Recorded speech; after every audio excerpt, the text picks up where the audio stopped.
Okay, so good day everyone. No? So today we will be solving problems now from chapter 1, which is the basic principles, concepts, and definitions now for our course Thermodynamics 1. Okay, so first let me read this to you, no?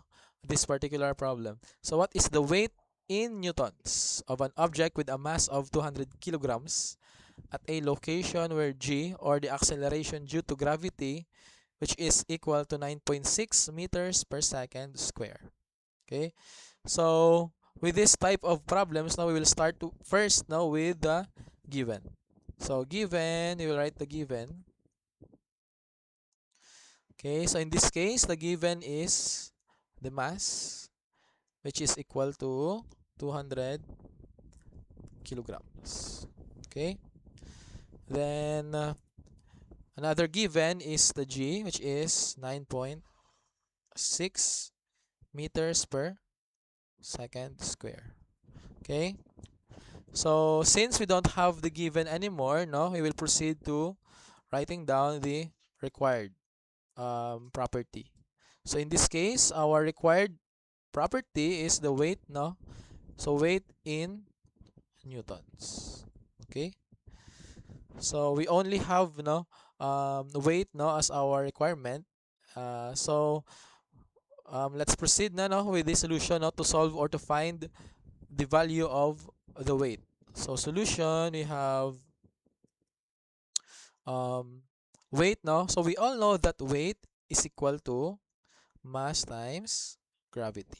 Okay? So substituting the values, no, from our given, we have 200 kilograms times our gravity, which is 9.6 meters per second square. Okay?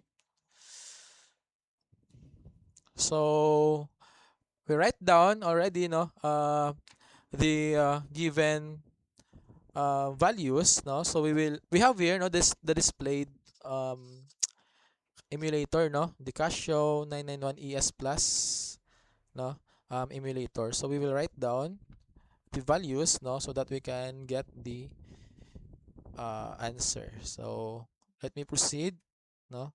So let me write down 200 times 9.6. Okay, so this is equal to 1920. So let me write down 1920 newtons.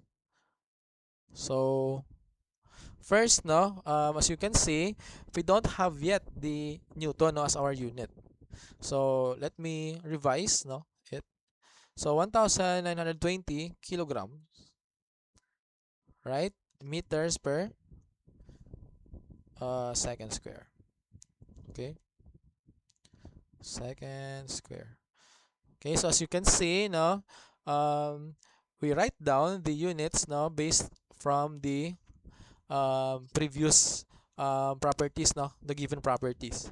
Okay, so to convert kilogram meter per second square, no, so we all know that 1 newton is equal to 1 kilogram meter per second square. Okay, so with this, no, we will cancel our um, unnecessary, no, units. So kilogram is cancelled, meter is cancelled, second square is cancelled. So the remaining unit is in newtons. Okay, so finally our weight, no, in newtons is 1920 newtons.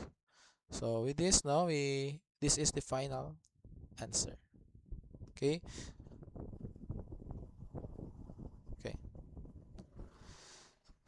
So question, no, is what if, no, we don't have this value of g? Okay, so 9.6 is, let's say, now this is unavailable. Okay, let's say we don't have this, no. So um if we don't have given g, no, if we don't have given acceleration due to gravity, no, so we will use g, no, is equal to 9.81. Okay, so 9.81 meters per second square. So if no available um, G in the problem.